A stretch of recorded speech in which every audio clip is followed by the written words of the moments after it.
Hello বন্ধুরা, আশা করি সবাই ভালো আছেন। তো আজকে আমি আপনাদেরকে দেখাবো কাঁচা আম দিয়ে কিভাবে আপনারা বাসায় সালাদ বানিয়ে খাবেন। তো প্রথমে আমি কাঁচা আমটা ছিলে কেটে নিয়েছি জুলিয়ান করে। তারপরে ড্রেসিং এর জন্য দিয়ে দিলাম সরিষার তেল। তারপরে দিয়ে দিলাম একটুখানি চিনি, দিয়ে দিলাম একটুখানি লবণ।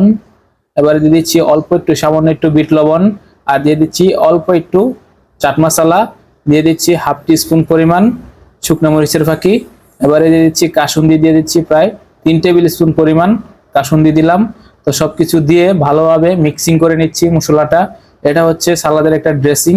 তো আমি কাঁচা আমের উপরে ড্রেসিংটা দিয়ে দিলাম, চারদিক দিয়ে সুন্দরভাবে গোল করে রাউন্ড করে ঘুরিয়ে ঘুরিয়ে কিন্তু সবখানে দিয়ে দিলাম। তো এবারে কিন্তু দিয়ে দিলাম অল্প একটু ধনিয়া পাতা। ধনিয়া পাতার ফ্লেভারটা কিন্তু না হলে হয় না। এই গরমের ভিতরে এই সালাদটা একবার ট্রাই করলে অবশ্যই আপনাদের কাছে ভালো লাগবে, বারবার খেতে মন চাইবে। যেহেতু অনেক গরম, তাই বলছি সবাইকে বেশি বেশি এই সালাদটা ট্রাই করার চেষ্টা করবেন, তাহলে খেয়ে একটু তৃপ্তি পাবেন। তো মোটামুটি সালাদটা আমার হয়ে গিয়েছে। তো এখন আমি সালাদটা একটা প্লেটে সাজিয়ে নিব।